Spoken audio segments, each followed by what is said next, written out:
अल्हम्दुलिल्लाह नहमदुहु व नस्तईनुहु व नस्तगफिरुहु व नु'मिनु बिही व नतवक्कलु अलैहि व नऊज़ु बिल्लाहि मिन शुरूरि अनफुसिना व मिन सय्यिआति अअमालिना मन यहदिहिल्लाहु फला मुज़िल्ल लहु व मन युज़लिल्हु फला हादिय लहु व नशहदु अन ला इलाहा इल्लल्लाहु वहदहु ला शरीका लहु व नशहदु अन्न मुहम्मदन अब्दुहु व रसूलुहु व सल्लल्लाहु तआला अलैहि व अला आलिहि व अस्हाबिहि व ज़ुर्रिय्यातिहि अजमाइन अम्मा बाद। मुहतरम मुकर्रम हज़रात असातिज़ाए किराम और मेरे तालिब इल्म भाइयों, गुज़िश्ता सालों की तरह एक बार फिर यौम आज़ादी हमारे सामने जलवानुमा है और आज हम उसकी खुशियाँ और सालगिरह मना रहे हैं। हम अल्लाह ताला की ज़ात से ये उम्मीद करते हैं कि जिस तरह ये साल 76 सालों से अपनी रंगीनियों और रानाइयों के साथ मुसलसल आ रहा है, इसी तरह आगे भी इंशाअल्लाह आकर रहेगा। मोहतरम हाज़रीन, यौम आज़ादी आता है, बच्चे स्कूलों में, कॉलेजों में, मदारिस में तराने गुनगुनाते हैं, जोशीली तकरीरें की जाती है, झंडे लहराए जाते हैं। मीडिया में भी जंग आज़ादी के हालात और वाक़यात को और मुजाहिदीन आज़ादी के कारनामों को खूब ज़ोर व शोर के साथ बयान किया जाता है, लेकिन ये दिन हमारे लिए क्या पैगाम लेकर आता है, इसकी तरफ तवज्जो लोगों की कम होती है। कम अखबार और रसाइल ऐसे हैं जो इसका मुहासबा करते हैं, कम मुकर्रिरीन ऐसे हैं जो गुज़िश्ता हालात को मौजूदा हालात से मिलाकर कोई नतीजा निकालते हैं। यही वजह है कि आज हमारे नौजवान, हमारी नई नस्ल, हमारे मदारिस में पढ़ने वाले तलबा, स्कूलों में पढ़ने वाले स्टूडेंट्स ये तो जानते हैं कि महात्मा गांधी कौन थे, जवाहरलाल नेहरू कौन थे, शेखुल हिंद मौलाना महमूद हसन देवबंदी कौन थे, अबुल कलाम आज़ाद कौन थे, सुभाष चंद्र बोस कौन थे और उन्होंने क्या किया। लेकिन अगर अभी इसी प्रोग्राम में से किसी तालिब इल्म को, अदना तालिब इल्म छोड़िए, किसी ज़हीन तालिब इल्म को खड़ा करके मालूम कर लिया जाए कि बताइए महात्मा गांधी कौन थे, जवाहरलाल नेहरू कौन थे, शेखुल हिंद मौलाना महमूद हसन देवबंदी कौन थे और उन्होंने क्या किया, तो उनका यही जवाब होगा कि वो मुजाहिदीन आज़ादी थे, उन्होंने हिंदुस्तान को आज़ाद कराया। इसके अलावा किसी भी तालिब इल्म से मालूम कर लिया जाए तो तकरीबन सबका जवाब यही होगा कि वो मुजाहिदीन आज़ादी थे। लेकिन मैं अपने गाफिल तालिब इल्मों से मालूम करना चाहता हूँ, क्या जंग आज़ादी दो भाइयों के बंटवारे की लड़ाई थी कि जिसमें जवाहरलाल नेहरू और महात्मा गांधी ने आकर सुलह करा दी, हो गई आज़ादी, या वो किसी कश्ती में सवार थे, वो डूबने वाली थी और वो दोनों कश्ती से कूद गए, हो गई आज़ादी? नहीं हाज़रीन, ऐसा बिल्कुल नहीं है। जंग आज़ादी पर पूरी 2 सदियाँ गुजरी हैं, जिनमें हज़ारों लाखों मुसलमानों ने अपनी जानों को कुर्बान करके हिंदुस्तान को आज़ाद कराया। अज़ीज़ तलबा, ये यौम आज़ादी हमें सोचने समझने और कोई लाही अमल तैयार करने का पैगाम देता है। ये यौम आज़ादी हमें अपने असलाफ, हमें अपने बुजुर्गान दीन की कुर्बानियों को याद करके उनसे सबक सीख कर ज़िंदगी गुजारने का हुक्म देता है। मैं अर्ज़ करूँ कि जंग आज़ादी की पूरी 200 साल तारीख़ है, जिसकी इब्तिदा उस वक्त हुई जब 1756 ईस्वी के अंदर नवाब सिराजुद्दौला जैसे बहादुर बादशाह का दौर हुकूमत आया और तारीख़ का ये रोशन बाब उस वक्त मुकम्मल हो गया जब वो मशहूर मारूफ तारीख़ दोहराई गई कि जिसमें खून की नदियाँ बह गई, गाजर मूली की तरह मुहिब्बीन वतन को काट काट कर रख दिया गया, जिसे आज हम 1857 की जंग आज़ादी के नाम से याद करते हैं। और दूसरा दौर उस वक्त मुकम्मल हुआ जब अंग्रेज़ों की ग़ुलामी की जंजीरें कानूनी तौर पर हमारी गर्दनों से निकाल दी गई और वो वक्त है 1947 ईस्वी का। मोहतरम हाज़रीन, अगर हम इन 2 तारीख़ों का जायज़ा लें तो मालूम होगा कि 1756 ईस्वी से लेकर 1857 ईस्वी तक तले तनहा मुसलमान कौम ने जंग आज़ादी की लड़ाई लड़ी है, जिसमें हमारे उमरा, हमारे रुअसा, शाहान ममलकत ने अपनी गर्दनों को कटवाया, जिसमें हमारे सुलहा, हमारे बुजुर्गान दीन अपनी मसनदों, अपनी खानकाहों और अपनी बोरियों को छोड़कर कफन बरदोश हो गए और इस हिंदुस्तान को आज़ाद कराने के लिए अपना खून बहाकर तारीख़ को एक नया मोड़ पेश किया। मोहतरम हाज़रीन, ये एक सदी मुसलमानों की बेनज़ीर और बेलोस कुर्बानियों से भरी पड़ी है, जिसे कभी भुलाया नहीं जा सकता। खुसूसन उस हसास, उस बहादुर बादशाह जिसे टीपू सुल्तान के नाम से याद किया जाता है, जब उसने देखा कि अंग्रेज़ हुकूमत आंधी तूफ़ान की तरह हिंदुस्तान पर कब्ज़ा करती चली जा रही है, तो उसने सोचा कि अगर कोई मुनज़्ज़म ताकत अंग्रेज़ों के मुकाबले में ना आ सकी और उनके बढ़ते हुए सैलाब को न रोका गया, तो वह दिन दूर नहीं जब पूरा मुल्क उनके हाथ में होगा।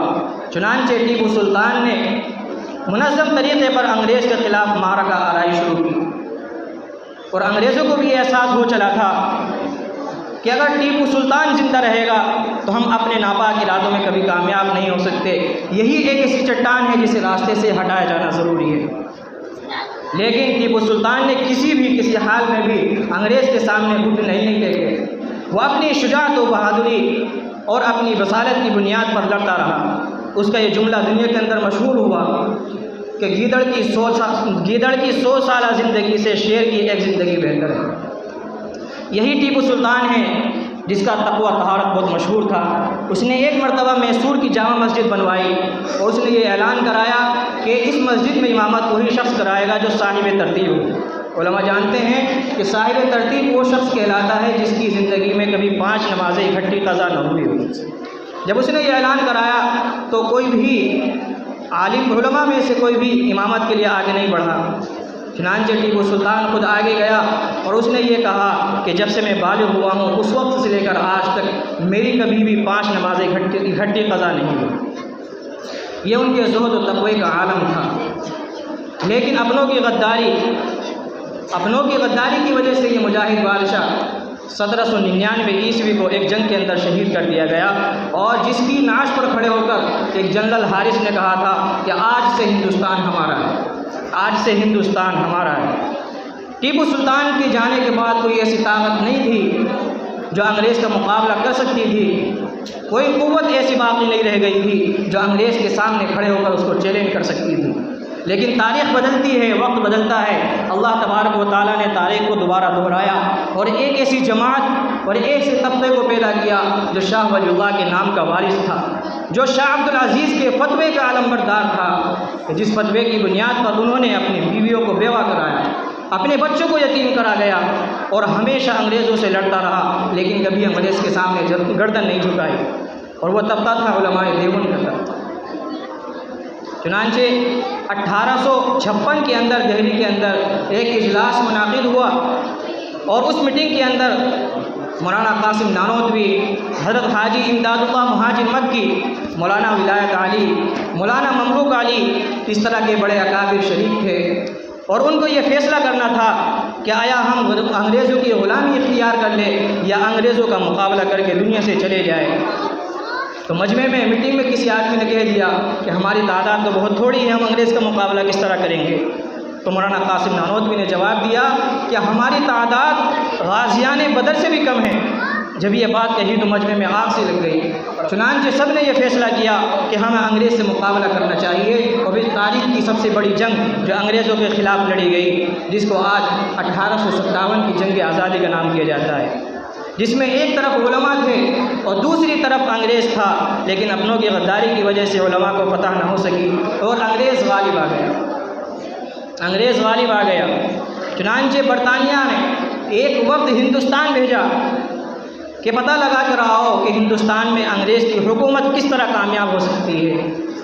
तो उस वक्त के सरबराह ने रिपोर्ट लिखी कि जब तक हिंदुस्तान के अंदर कुरान मौजूद है, जब तक हिंदुस्तान के अंदर मौलवी मौजूद है, जब तक हिंदुस्तान के अंदर उलमा मौजूद है, उस वक्त तुम कामयाब नहीं हो सकते। चुनांचे 1864 ईस्वी को अंग्रेज़ ने पूरे हिंदुस्तान में उलमा के कत्ल आम का ऐलान किया।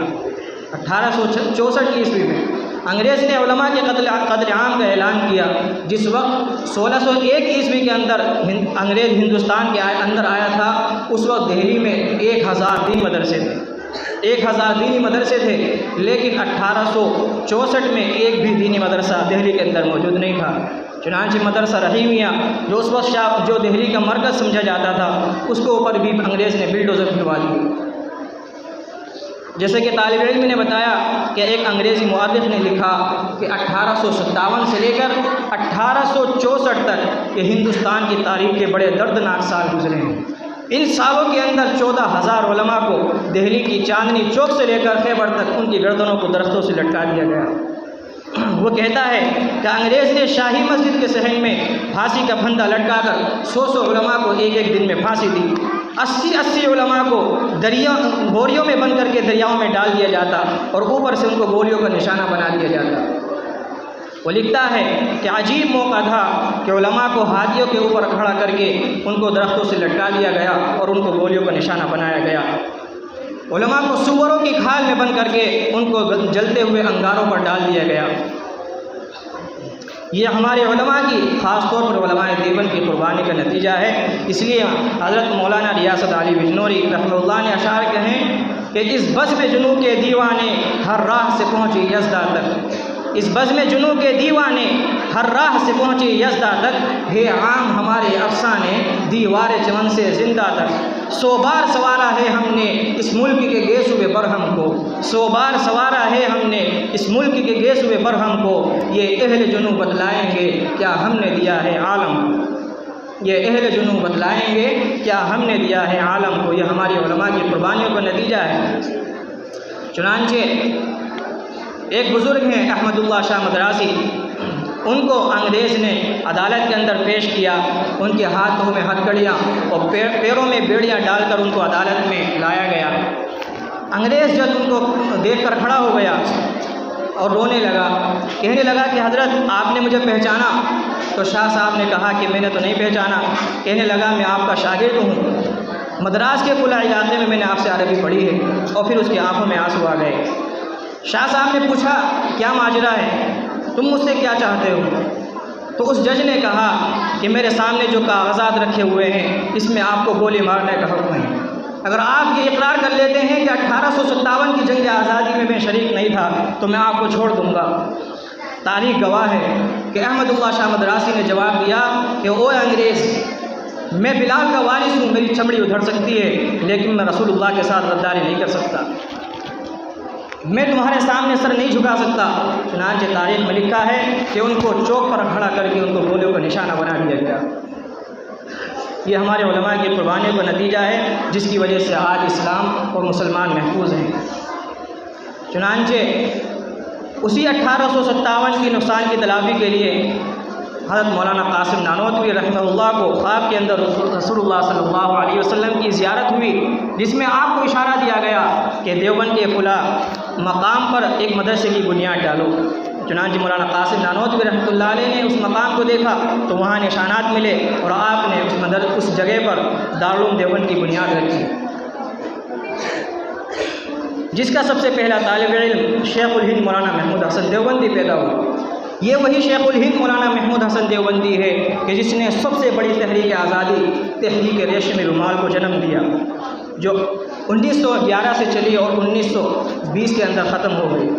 ये वही शेखुल हिंद है जिसके शागिर्दों में मौलाना अशरफ अली थानवी पैदा हुए, जिनके शागिर्दों में उबैदुल्लाह सिंधी पैदा हुए, जिनके शागिर्दों में मुफ्ती किफ़ायतुल्लाह मुहद्दिस देहलवी पैदा हुए, जिनके शागिर्दों में मौलाना इलियास कांदलवी बानी तबलीग जमात पैदा हुए, जिनके शागिर्दों में अल्लामा अनवर शाह कश्मीरी पैदा हुए, जिनके शागिर्दों में हज़रत मौलाना हुसैन अहमद मदनी पैदा हुए। वह हुसैन अहमद मदनी कि जो 18 साल तक नबी के रोज़े पर दर्स देता रहा, वो हुसैन अहमद मदनी कि जब उसको माल्टा की जेल में यह खबर मिली कि उसके घर के 19 अफराद फौत हो चुके हैं तो उसने बड़ा अजीब शेर कहा। उन्होंने अल्लाह को खिताब करते हुए कहा कि तेरे इश्क में कोहे अलम सर पे लिया जो हो सो हो, तेरे इश्क में कोहे अलम सर पे लिया जो हो सो हो, ऐशो नशात ज़िंदगी तज दिया जो हो सो हो। 19 घर के अफराद फौत हो चुके हैं और आपके आज़्म व हौसले का ये आलम है। वो शेखुल हिंद कि जिसके बारे में अंग्रेज़ कहा करता था कि अगर शेखुल हिंद को जलाया जाए और उसकी राख को सूंघा जाए तो उसकी राख में से भी अंग्रेज़ से नफ़रत की बू आएगी। वो शेखुल हिंद कि जब उसको गुस्ली के लिए लिटाया गया तो उसके जिस्म पर गोश्त नाम का कोई चीज़ नहीं थी, सिवाय हड्डियों के कोई वो चीज़ नहीं थी। तो लोगों ने हज़रत मौलाना हुसैन अहमद मदनी रहमतुल्लाह अलैह से मालूम किया कि क्या माजरा है कि इस तरह की हालत आपके शेख की हुई। तो उन्होंने फरमाया कि मेरे शेख ने मना किया था कि इसका किसी से जिक्र न करना। तो बताने लगे कि ये लोगों, जब माल्टा की जेल में शेख उल हिंद को बंद किया गया तो अंग्रेज़ उनको जेल खाने के अंदर ले जाते, खाने के अंदर ले जाता और आज़ादी के नारे लगाने के जुर्म में लोहे की गर्म सलाखों से उनकी कमर को दागता था। ये शेख उल हिंद की कुर्बानी का नतीजा है कि आज हमारा इस्लाम और मुसलमान महफूज है। इसके अलावा मौलाना कासिम नानोतवी ने जो दारुल देवबंद की बुनियाद रखी, ये सिर्फ एक दीनी मदरसे की वजह से नहीं बल्कि 1857 की जंग आज़ादी की तलाफ़ी, जो उसमें नुकसान हुआ और उलमा को शहीद किया गया, उसकी तलाफ़ी के लिए दारुल देवबंद की बुनियाद रखी। वो कासिम नानोतवी जिसने नबी की शान में बड़े ज़बरदस्त अशार कहे, जिसको सुनकर रूह तड़प उठती है। उसने बड़े ज़बरदस्त अशार कहे कि सबसे पहले मशीयत के अनवार से नक्श रूए मोहम्मद बनाया गया, फिर उसी नक्श से मान कर रोशनी बज़्म कोनो मका को सजाया गया। ओ मोहम्मद भी, अहमद भी, महमूद भी, हुस्न मुतलक का शाहिद भी, मशहूद भी, ज़ाहिरन उम्मियों में उठाया गया। हश्र का गम मुझे किस लिए है ए कासिम, हश्र का गम मुझे किस लिए है ए कासिम, मेरा मौला है वो, मेरा आका है वो, जिसके दामन में जन्नत सजाई गई, जिसके हाथों से कौसर लुटाया गया। ये कासिम नानोतवी रहमतुल्लाह अलैह हैं जिन्होंने दारुल देवबंद की बुनियाद रखी। कहने का मकसद ये है कि आज़ादी की इस तवील तरीन तारीख़ में हमारी औरतों को भी बेहुरमत किया गया, हमारी बच्चों को भी ज़िबा किया गया, हमारे कारोबार भी तबाह किए गए, हमारे अमलाक पर डाकाज़नी की गई और काले पानी के अंदर हमें अज़ियतों का सामना करना पड़ा और माल्टा की जेल खानों के अंदर हमारे सब्र व ज़ब्त का इम्तिहान लिया गया। पानीपत और शामली के मैदानों में हमारा खून जज्ब हुआ और अहमदनगर के जेल खानों को हमने अपने अज़्म हौसले से आबाद किया। एक मुफस्सल तारीख़ है, मुख्तसरन अर्ज़ ये है कि ये आज जो हमें आज़ादी मिली है, ये 2-4 लोगों की या 10-20 लोगों की कुर्बानियों का नतीजा नहीं है, बल्कि इसमें बेशुमार लोगों ने अपनी कुर्बानियों को पेश किया है। कुछ लोग ऐसे भी हैं जिनके नामों को हम नहीं जानते, न हमें ये मालूम है कि वो कहाँ के रहने वाले थे, उनका गांव कौन सा था, उनकी गली कौन सी थी, लेकिन उन्होंने भी इस जंग आज़ादी में हिस्सा लिया। कुछ लोग ऐसे थे जिनकी अपनी बस्ती में, अपने शहरों में खूब इज्जत थी, जिनके पसीने पर लोग अपना खून बहा दिया करते थे, जिनके सामने अपनी पलकों को बिछाया करते थे, वो भी मैदान में उतरे और उस वक्त तक नहीं लौटे जब तक उनके अंदर एक सांस भी बाकी रही। लेकिन अब गौर करने का मकाम ये है कि जो ये आज़ादी हमें विरासत में मिली और 76 साल से जो हम योम आज़ादी मना रहे हैं, क्या हम सिद्ध दिल से और यकीन के साथ कह सकते हैं कि हम आज़ाद हैं?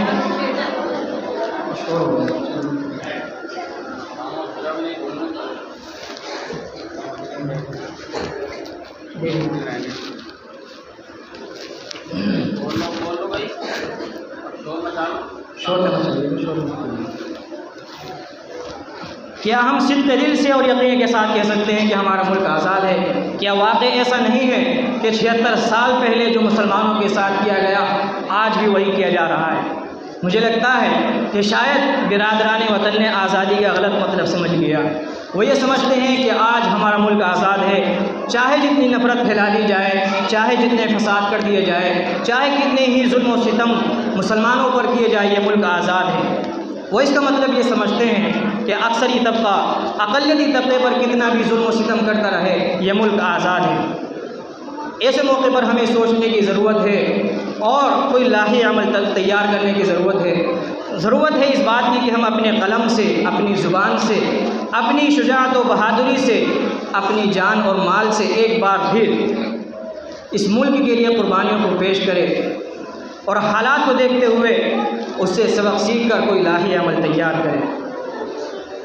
बातिल से दबने वाले ए आसमां नहीं हम, बातिल से दबने वाले ए आसमां नहीं हम, 100 बार कर चुका है तो इम्तिहान हमारा। तो आखिर